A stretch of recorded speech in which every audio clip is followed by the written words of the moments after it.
Welcome back and thank you for staying with us on KTV Primetime News. Now, if you're joining us, we are streaming live this broadcast on our social media platforms on Facebook, KTV Kenya, and on Twitter, KTV_Kenya. It's also live on YouTube at KTV Kenya Live.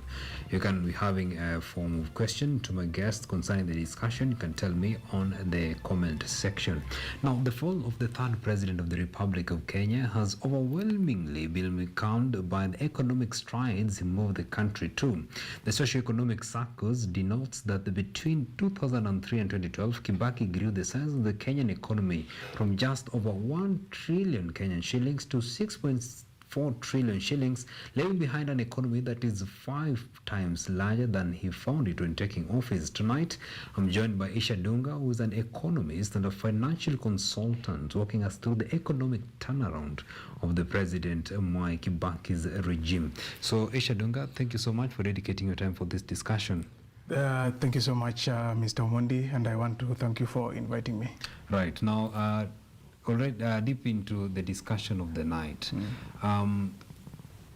President Kibaki is actually credited for having lifted the country's economy from the rumbles and shambles of the Moi, the Nyayo regime.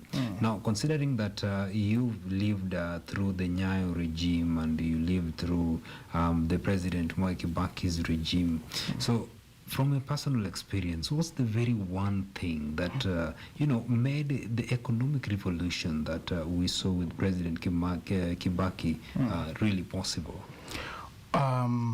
First of all, I want to thank you so much for inviting me. And I want to pass my condolences to the whole country, Kenya, for losing such a wonderful hero, someone that made us, and during the times that we lived, especially during the Kibaki era, to have a feel of what a good economy is all about.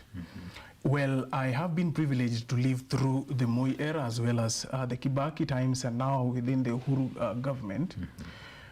You've asked me about this one thing, but I'm not going to list one thing. Yes. I'm going to say several things that I've seen the Kibaki government does that has made this economy to come from the, from that smaller economy into this 5 times larger economy after his tenure. Right. In the Kibaki era, we realized that he invested much more of his economic frontiers into 3-4 aspects that I would be able to list. Number one, there was the bit of infrastructure. Yes. Number 2, there was the bit of technology. And number 3, there was the bit of the financial systems. Right. And then there was the bit of the health and the education, basically. So out of this, we realized that Kibaki did a wonderful job with regards to the infrastructure. And in most of the times that he was in power, we realized that the iconic infrastructural development took place. And one thing that we cannot fail to credit Kibaki about is about the Thika superhighway, which costed Kenya 31 billion, of which I think has really revolutionized the economic system of linking between Nairobi and Kiambu and the central region. Yes. And I want to let you know one thing, that an economy is being measured by how it moves. The speed of an economy, like the movement from one point to another, the faster that speed is, the better the economy. Sure. So that kind of a slow movement that was experienced between Nairobi and the central parts was one thing that I can be able to say that I have been privileged to witness a revolution taking place by that infrastructural development. Right. And many more that I've listed.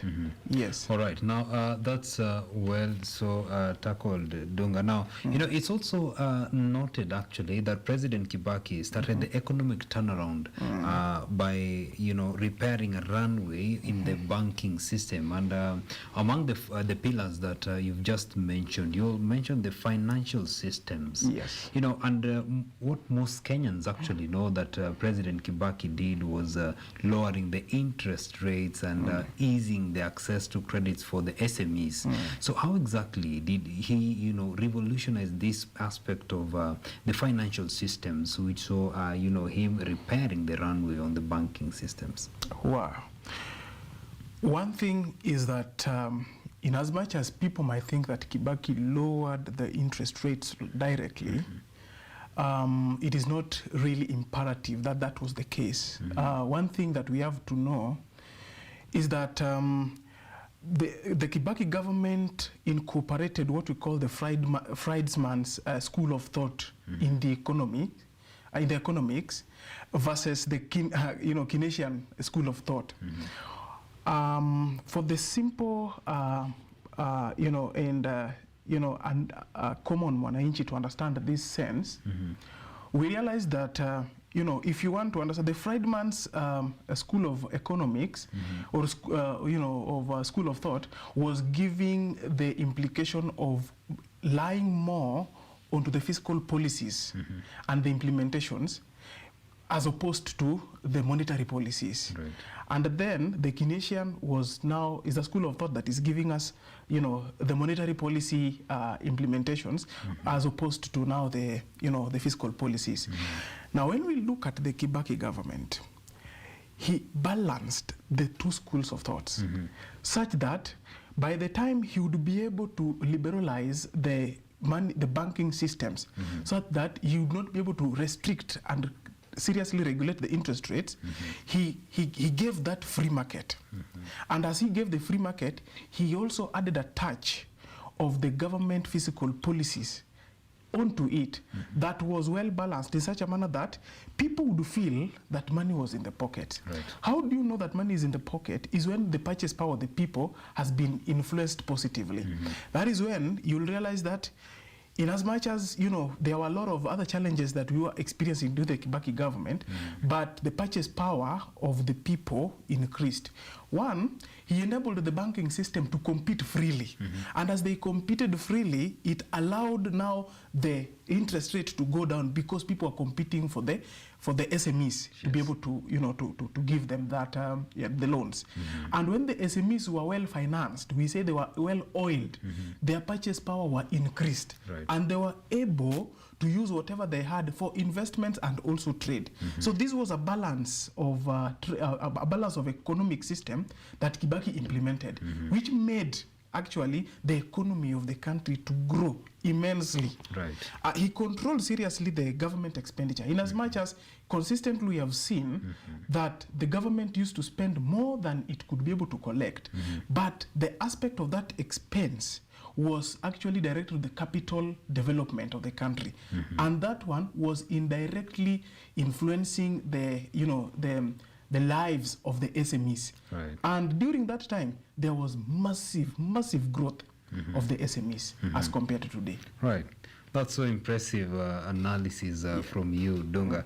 Now, the economic columnists have penned down that Kibaki, President Kibaki did an overhaul of the revenue collection system, which empowered KRA to mobilize adequate funding for the immense projects that we saw during his regime. And what we're experiencing right now, actually, we are seeing that the taxman is collecting much from the mwananchi. So probably, is this really the right path in terms, when this government that we're having right now is trying to match probably what was done during the Kibaki's regime? Are we really on the right path with the kind of collection we're seeing from the taxman right now? Well, it's a little bit relative in terms of my response I'm going to give. One, any government would always want to empower the collection systems, which is now the revenue collection authority, so that it can be able to have, if it is not enough, then at least something that is close to enough, in order to enable it, finance its budget.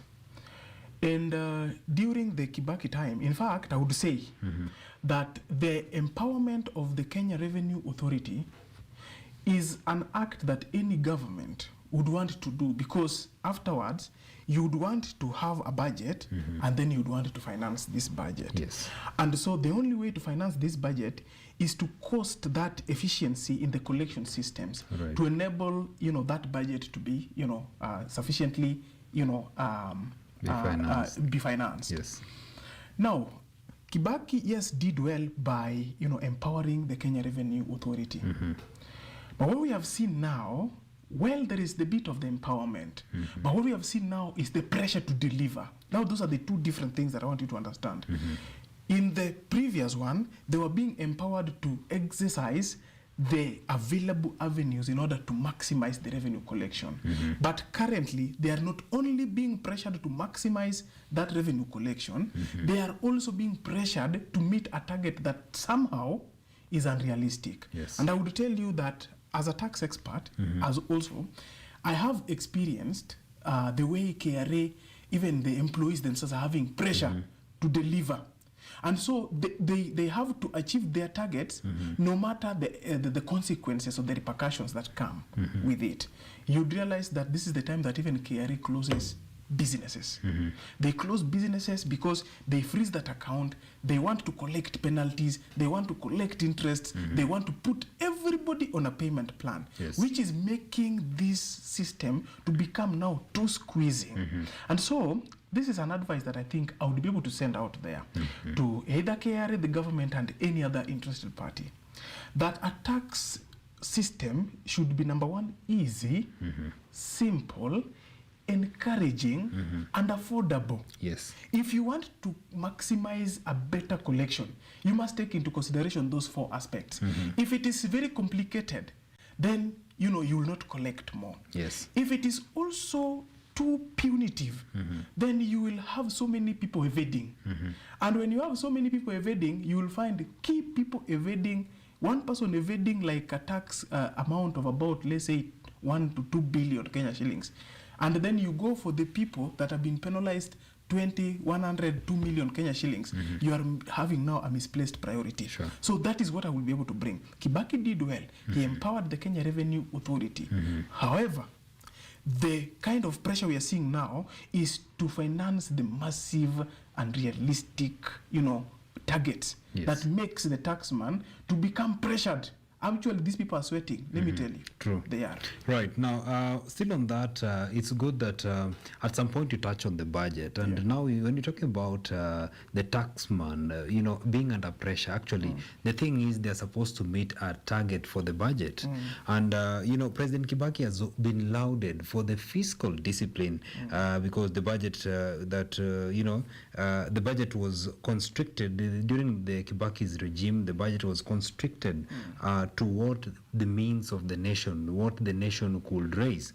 That's the other day we had the budget for the year 2022-2023 read out, and it also turned out that the budget exceeded the means which the country could raise. So who could actually be faulted for this, and what are the repercussions? Already, but at some point I've seen you also mention about the pressure that these people are having. What will be the ripple effects of this when, the country is budgeting for much than they can collect? One, any developing economy, you would realize that they're having one thing in common. They would always have a budget that surpasses whatever they can be able to finance. Yes.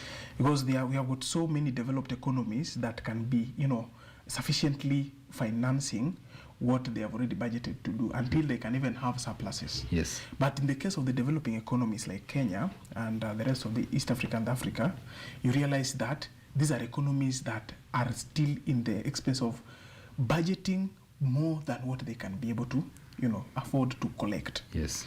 It is not bad. In fact, if at all an economy has to grow, then they have to stretch beyond the limits. That is what is going to give, number one, the collecting authority to look for more avenues in order to collect. Number two, it's also going to give the government an opportunity to be able to have ambitious development plans for them to be able to grow an economy to the size of the developed economies. However, when we have a budget that surpasses, the collection ability of a country, we need to understand that what are the repayment models that we are going to adopt. Number two, what are the costs of the borrowing that we are going to have? Although sometimes the borrowings internally helps in developing, a country by giving an opportunity to the financiers internally to also develop. However, there must be a limit with which that is being done. So when a country borrows, it is okay, but up to some limits. That is why in Kenya we are having what we call the budget ceiling. And that debt ceiling, and the debt ceiling is that limit whereby if a country surpasses, then we call it that, we realize that that country is risky when it comes to being lent money. Yes. It might even fail to repay. But when the country borrows within the normal, threshold, yes, then that country is a growing economy. One thing I know is that over borrowing brings the repercussions of pressure onto collecting more for the purpose of repayment. Yes. It should be realized that even as our budget had been read, what do we realize that is going to be financed by this budget? Majority or majorly of this amount is looking forward to financing the recurrent expenditure and then looking forward into the repayment of the loans that we are having. Right. And that one alone is a red flag. That is a red alert. We should be able to understand that it is not good to be able to collect the larger chunks of the money for the purpose of repaying the loans that we have, and also looking at the recurrent expenditure. Yes. So the government should really look at an overhaul of trying to reduce the major capital expenditure and then balance between repayments and also internalizing, trying to develop the economy by putting money into the pockets of the people, and that one spending much more onto the projects that can be able to build the people. Sure. As at now, we are on a seriously difficult times. So the government should really look forward into understanding, the effects of whatever they do with that type of expenditure. Yeah. Now, so in terms of mismanagement and of public funds and corruption, President Kibaki has a good name in this, that he really tried his best. And in comparison to the current government, should we really say that the problem of mismanagement of public funds and corruption could be one thing that is haunting the country's economy, and probably how best can this situation be salvaged for the posterity of this country? That is the elephant in the house, if you have to understand. Our economy has been affected by corruption. Yes. And if at all we can be able to check at corruption, the roots, then we are going to make our economy grow. Right. One thing I need to say is that during the Kibaki time, 400 procurement officers were sent home. During the Kibaki times, the vetting of the judiciary was done and corrupt judges were sent away. During the Kibaki times, people were suspended from the government because of corruption. Yes. We need a leader. That is what we are lacking in the current regime. And that is what we need to tell even the oncoming regime. Right. That we need a leader that can be assertive enough to tell us that this person is corrupt and should be able to step aside, probed, taken to court, jailed, and then his assets recovered. Sure. That is what we need to do. Yeah. Right. Now, Dunga, that is so impressive. Now, probably as we wind up for the benefit of time, what's the one lesson that the aspiring leaders concerning, now that we are headed to the power changeover period in the August polls, what's the one thing that, these people, the contestants, the aspirants in the elective post, they should really emulate from the fallen President Mwai Kibaki? Silent waters run deep. Yes. The leaders should not tell us what they have done. Because when a leader has actually delivered, then he would not have to talk about what he has done. Yes. What he has done will talk for itself. One thing that Kibaki did that I can be able to tell even the oncoming leaders is that he didn't stand on the press to tell us what he has done. Yes. But he stood to be able to tell the people probably what he plans to do. What I would encourage either the current government and the oncoming government, that sit down, reduce the shouts, perform, then let the performance be felt by the mwananchi. Yes. By doing that, you would enable the people to point and say that we are going this direction because we have seen the good things that has been done through this. when Kibaki was the president, Yes. that is when we saw the introduction of the border. When Kibaki was the president, that is when we saw the introduction of the tuk-tuks. When Kibaki was the president, that is when we realized that the financial sector grew, expanded tenfold. Yes. We realized that 1 million Kenyans were able to access loans. But then later on, at the end of Kibaki's tenure, more than 20 million Kenyans were able to access loans. Sure. How many people were subscribed to the mobile phones? They were less than 5 million. But after the Kibaki's era, 30 million subscribers. Yes. That was a massive growth. We need to understand one thing, is that let our president and the oncoming president understand one thing. We need a liberalized market. We need freedom to trade. And then we need regulations that can enable us to be able to not only, have a way of developing our economy, but also attracting even the investors to come and invest in our economy. Right. Yes. All right. That is so impressive, Isha Dunga, and we've actually learned a lot than we really anticipated to learn from this, and we really appreciate, of course, your coming and your contribution to the discussion. We hope to have you again and again, of course, when we're talking about money matters and other financial aspects. Yes. Right. Thank you so much, Isha Dunga. I appreciate so much, and I believe that we shall be able to continue having a more structured discussion to better our economy and our country. And thank you so much. You're welcome. Now, that's it, talking about the financial and the economic legacy of President Mwai Kibaki. And with that, we're taking a very short break. We shall be coming back with more. Stay with us.